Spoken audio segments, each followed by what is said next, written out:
Saudara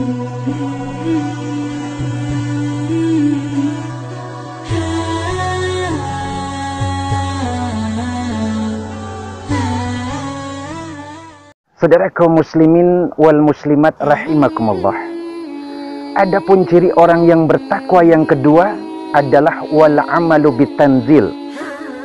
Mengamalkan dengan apa yang Allah Subhanahu wa taala turunkan kepada kita semuanya, yaitu Al-Qur'an. Maka sebagaimana kita faham dan tahu bersama, tujuan diturunkannya Al-Qur'an adalah untuk dipelajari dan untuk diamalkan.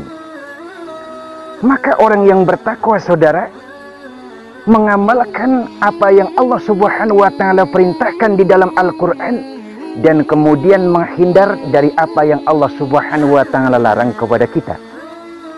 Dengan satu keyakinan, saudara, bahwa apa yang Allah perintah, apa yang Allah Subhanahu wa taala larang, yakin sudah distandarkan dengan kemampuan kita bangsa manusia. Yang artinya bahwa tidak mungkin Allah Subhanahu wa taala memerintahkan sesuatu yang itu di luar kemampuan kita bangsa manusia. Dan tidak mungkin Allah Subhanahu wa taala melarang sesuatu yang kita bangsa manusia tidak bisa meninggalkannya.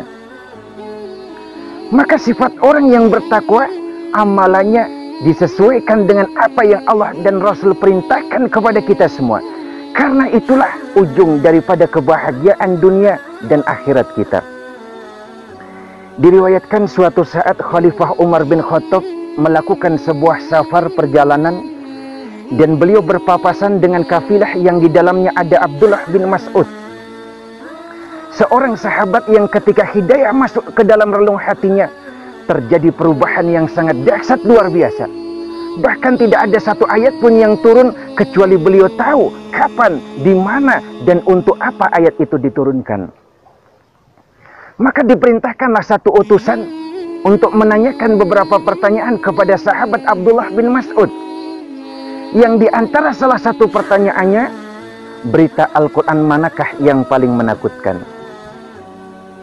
Seandainya saja pertanyaan ini sampai kepada kita, saudara, mungkin kita akan menjawab dengan ayat-ayat yang menerangkan tentang azab.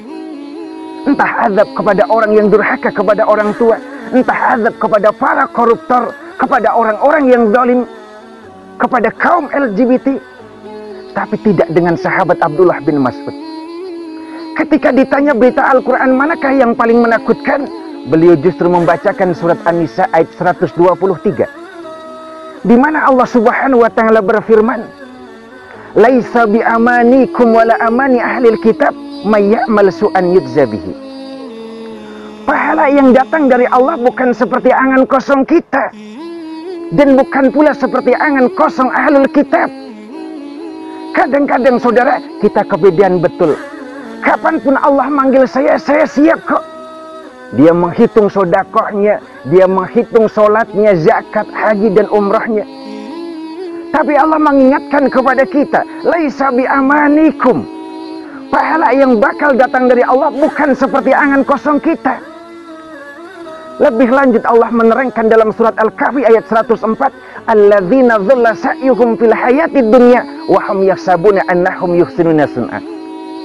Orang yang sia-sia amal usahanya di dunia, dia sholat, dia zakat, dia haji, tapi dianggap oleh Allah sia-sia. Wa hum yahsabuna annahum yuhsinuna sun'a, tapi dia menganggap bahwa dia telah beramal dengan sebaik-baiknya. Siapa golongan ini? Ibnu Qayyim menerangkan, yang masuk dalam golongan ini, pertama orang yang beramal tidak karena Allah, yang kedua beramal tidak sesuai dengan Al-Quran. Maka sifat orang yang bertakwa, beramal dan mengamalkan Al-Quran sebagai pedoman hidupnya untuk kebahagiaan dunia dan akhiratnya.